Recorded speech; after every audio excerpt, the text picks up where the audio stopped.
বিহু বুলি ক'লে দৈ ক্ৰীমৰ মাদকতাটো থাকে, প্ৰত্যেকবাৰে থাকে। আমাৰ গৰু বিহুৰ দিনাখনে গৰু গা ধোৱা হয়, তাৰে পিছদিনাখনে আমাৰ মানুহ বিহু পালন কৰে। তাৰ লগত জলপান খায়, গাখীৰ দৈ ক্ৰীম মিঠাই গোটেইখিনি লৈ মানুহক বিহান দিয়ে।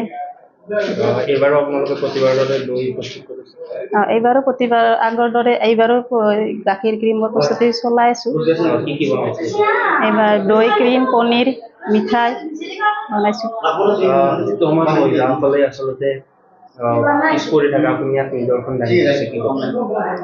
আজিকালি মানে মহিলাসকলে পিছ পৰি থকা নহয়, যিকোনো কামতে মহিলাখিনিও আগবাঢ়ি আহিব পাৰে। নিজৰ সাহসটো লাগিব আৰু লগৰ চাৰিটা আকৌ তাৰমানে কামত সহযোগিতা কৰিব পাৰিব আৰু। আপুনি যিটো দৈ বনাইছে, দৈ সম্পূৰ্ণ গৰু আৰু ম'হৰে বনাইছে? দৈটো অকল ম'হৰ বনাওঁ আৰু গৰুৰ গাখীৰটো বনাওঁ মানে যদি অৰ্ডাৰ দিয়া হয়, সেইটো কাৰণে দৈ গৰু আৰু ম'হৰ গাখীৰৰ লিটাৰ কিমান কৰিলে? ম'হৰ গাখীৰৰ 150 টকা লওঁ আৰু গৰু গাখীৰৰ 120 টকা লওঁ। আৰু কি বাকীবোৰৰ বাকী মিঠাইটো আমি পাৰ পিছ 10 টকাকৈ দিওঁ আৰু পনীৰটো 400 দিওঁ আৰু ক্ৰীমটো 600 দিওঁ। কি ক'ব অসমবাসী ৰাইজক বিহু বুলি ক'ব? মই বিহু বুলি অসমবাসী ৰাইজক ৰঙালী বিহু শুভেচ্ছা জনালোঁ। লগতে আৰু পৰিয়ালৰ গোটেইখিনি মানুহে যাতে সুখ শান্তিৰে ৰঙালী বিহু উদযাপন কৰিব পাৰে। ইয়াত দৈ নিব আহিলে দৈ পাব? ইয়াতে দৈ ক্ৰীম যি লাগে পাবই আৰু আহিলে। বিহু বুলিয়ে দৈ বনাই নে? আমাৰ এইটো সদায় থাকে, বিহু বুলি সদায় ৰেগুলাৰ। কিমান বনাই ডেইলি 150-250 লিটাৰৰ গাখীৰ বনাওঁ ইয়াত। আমাৰ এইখিনি হাজো ৰাম দিয়া হয়।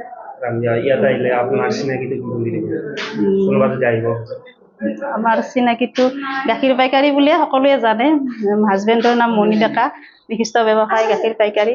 তেখেতৰ নাম ক'লে মানে গম পায় আৰু। বিহু বুলি সম্পূৰ্ণ প্ৰস্তুতি আপোনাৰ শেষ হৈছে? বিহু বুলি আমি এমাহ আগৰ পৰাই যোগাৰ কৰি থাকোঁ। এইটো সম্পূৰ্ণ হৈছে? এতিয়া সম্পূৰ্ণ হৈছে। ক'ত দিলে এতিয়ালৈকে? এতিয়া গুৱাহাটী, নলবাৰী, মান্দাকাটা, শুৱালকুছি, বংকৰ এই গাঁৱতো দিছোঁ। চবতে সেনাসকল অহা দেখা গৈছে। সেনাসকলে প্ৰত্যেক বছৰে আহে, মাঘ বিহুতো আহে আৰু যদি আৰু কাৰোবাৰ এনেকুৱা কাজ ওলায় তেতিয়াও লৈ যায় আৰ্মি কেম্পৰ পৰা আহি। আৰু বিহু বুলি এইবাৰ আহিছে, এইবাৰো লৈছে সিহঁতে দৈ।